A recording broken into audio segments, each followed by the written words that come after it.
Mumbai foot over bridge हादसे में बड़ा खुलासा हुआ है। जिस नीरज देसाई दिलीप देसाई एसोसिएट्स नाम की कंपनी ने इस ब्रिज का ऑडिट किया था, अब उस कंपनी के दफ्तर पर ताला लग चुका है। इस कंपनी ने रजिस्ट्रेशन के लिए अंधेरी वेस्ट इलाके का जो एड्रेस दिया था, वहां यह कंपनी अब मौजूद नहीं है। 2 महीने पहले ही नीरज और दिलीप देसाई कंपनी बंद करके वहां से जा चुके हैं। मेरे सहयोगी दीपक दुबे की एक्सक्लूसिव रिपोर्ट देखिए।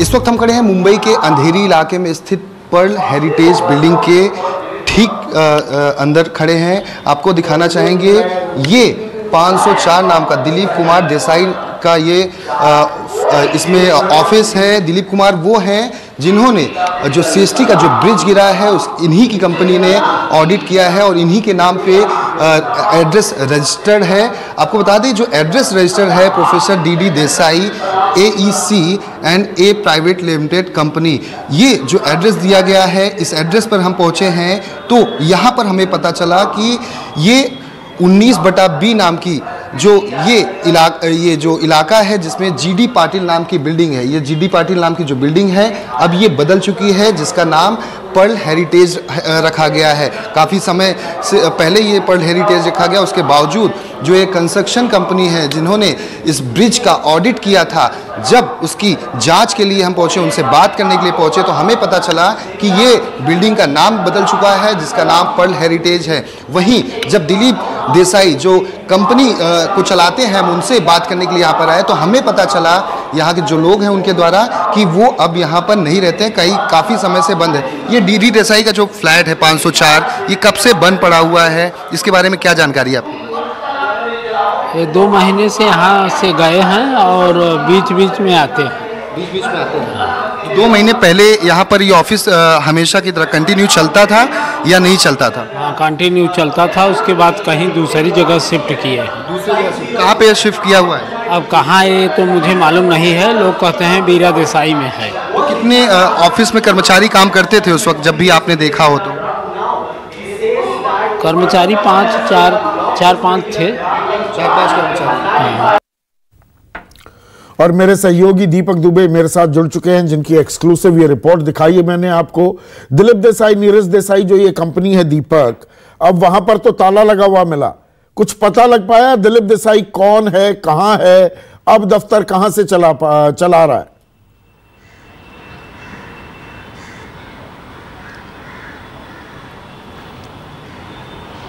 जी, इस बारे में अभी तक किसी को कुछ भी जानकारी नहीं है, ना ही मुंबई पुलिस को है, ना ही BMC कर्मियों को है, क्योंकि ये जो आधिकारिक रूप से ये एड्रेस दिया गया था, ये अंधेरी वेस्ट का एड्रेस दिया गया था। और इस एड्रेस पे जब हम पहुंचते हैं तो ये बिल्डिंग जो है, जो इस वक्त जो बिल्डिंग खड़ी है, इसका नाम बदला हुआ है। ये 8 साल पहले बिल्डिंग बनी हुई है, जबकि जो नीरज देसाई और दिलीप देसाई के द्वारा जो एड्रेस आधिकारिक रूप से दिया गया था, वो एड्रेस तो 8 साल पुराना था। वहाँ पर वो 5 मंजिला इमारत पहले थी, जबकि अब वहां पर 5 मंजिला से ज्यादा की इमारत बन चुकी है। और ये 2 महीने से ये शख्स जो है अपनी जो कंपनी चला रहा था, 2 महीने से ताला बंद करके वहां से बाहर निकल गया। और उसके बारे में अब तक किसी के पास कुछ भी जानकारी नहीं है, ना ही वहां के सुरक्षा गार्ड के पास कोई जानकारी है और ना ही वहां पर जो स्थानिक रहते हैं उनके पास कोई जानकारी है। ऐसे में सवाल खड़े होता है कि जब सरकारी कॉन्ट्रैक्ट इस तरह से लिए जाते हैं, जो ऑडिट करते हैं, जो लोगों से जुड़ा हुआ ऑडिट किया जाता है, चाहे वो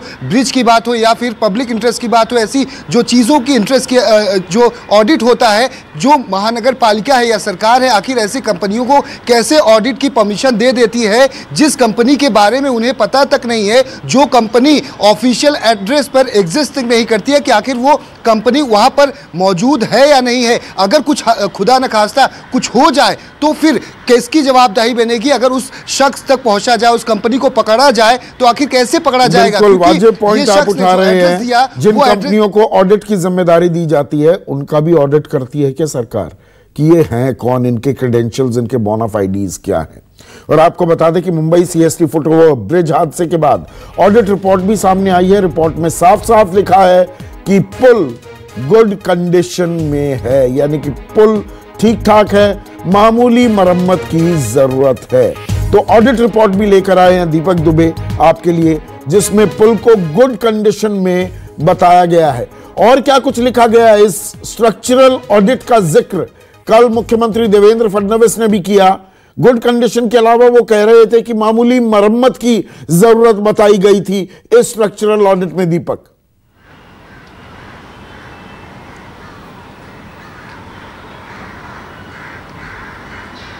जी, न्यूज़ 24 के पास वो ऑडिट रिपोर्ट मौजूद है जो बीएमसी को सौंपी गई थी। कैमरामैन से कहूँगा कोशिश करें दिखाने की, जिसमें जो आखिरी का जो 18वें नंबर का पॉइंट है उसमें साफ तौर पर लिखा गया है कि जो गुड कंडीशन में ये फुटओवर ब्रिज है और जो भी काम कराया जाना है थोड़ी सी मरम्मत कराई जानी है। यानी कि ये जो ऑडिट कंपनी है ये इस बात को मान रही है, तस्दीक कर रही है और सरकार को, प्रशासन को, बीएमसी को यह बता रही है कि ये कंडीशन लोगों के इस्तेमाल, ये जो ब्रिज है ये लोगों के इस्तेमाल में सुचारू रूप से चलाया जा सकता है। यानी कि ये ब्रिज सही सलामत है, थोड़ा सा काम कराया जाना बाकी है। ऐसे में ये रिपोर्ट दिया जाना और स्टैंडिंग कमेटी में इस रिपोर्ट को सौंपा जाना, वहाँ पर मीटिंग में डिस्कस होना, उसके 6 महीने के बाद इतना बड़ा हादसा होना जिसमें 6 लोगों की जान चली गई, 34 लोग अभी भी अस्पताल में एडमिट हैं, वहीं कईयों की हालत अभी भी गंभीर बनी हुई है। और इस कंपनी की जो ऑडिट रिपोर्ट है, जब इस कंपनी के एड्रेस पर हम पहुंचते हैं तो वो कंपनी का ताला बंद है, वहाँ पर वो जो कर्मचारी वो नदारत हैं, जिनकी कंपनी है दीपक दिलीप देसाई वो नदारत है। तो ऐसे में सवाल खड़े करता है कि अगर सरकारी काम दिया गया उस कंपनी को तो वो कंपनी एग्जिस्ट करनी चाहिए थी कि वहाँ पर जो एड्रेस उसने दिया है ऑफिशियल तौर पर, गूगल पे भी एड्रेस मौजूद है और पेपर पे ही एड्रेस मौजूद है, तो वो एड्रेस आखिर किस तरीके से बिल्डिंग का नाम गलत हो सकता है। जिस कंपनी को स्ट्रक्चरल ऑडिट की जिम्मेदारी दी गई उसका अता पता ही अब नहीं है। जिस पते पर कंपनी रजिस्टर्ड है वहां पर 2 महीने से ताला लगा हुआ है।